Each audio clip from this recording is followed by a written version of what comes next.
కేంద్ర మంత్రి బండి సంజయ్ కి TPCC chief Mahesh Kumar Goud counter ఇచ్చారు. జూబ్లీహిల్స్ లో ప్రజలను రెచ్చగొట్టే విధంగా మాట్లాడుతున్నారని విమర్శించారు.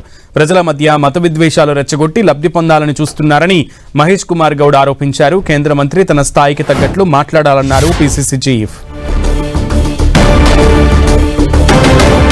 సంజయ్ గారు ఇప్పటికి కూడా కేంద్ర మంత్రిని మర్చిపోతారేమని మాట్లాడేటప్పుడు. ఎందుకు ఇస్తారండి పెద్దమ్మ తల్లి గుడి భూమిని ఎంఐఎంకి ఎందుకు ఇస్తారు? ఆరోపణ చేస్తే కూడా కొంత పస ఉండాలి, అర్థం ఉండాలి. ఏది పడితే అది కేంద్ర మంత్రి స్థాయిలో ఉండి ఏది పడితే అది ఏ రకంగా మాట్లాడతారు?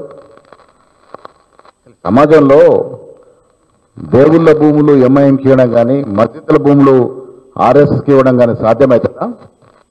ఏం మాట్లాడుతున్నాడు ఆయన?